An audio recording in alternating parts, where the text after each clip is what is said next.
தோடு என்னது என்னது இது? பூ. என்ன பூ? பூ அது சாப்பிடு பூ. வாழைப்பூ.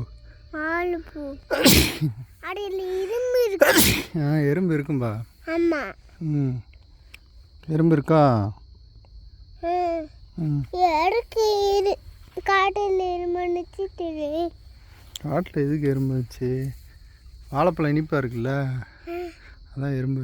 அப்பா அப்பா அங்கே பாருங்க, 3 வாழைப்பழம் 3 பூவாக இருக்கு பாருங்க. ஆமாம் 3 வாழைப்பழம் இருக்குப்பா. 3 பூவாக இருக்கு. 3 பூ இருக்கா? ஆமாம். இங்கே பாருங்க தண்ணி. தண்ணி. தண்ணியில் எப்படி அம்மா போக முடியும்? தண்ணியில் எப்படி போக முடியும்? தண்ணியில் எப்படி போக முடியும்? போக முடியுமா தண்ணியில்? போக முடியும். எப்படி? செப்பல் போட்டுக்கலாமே. ம்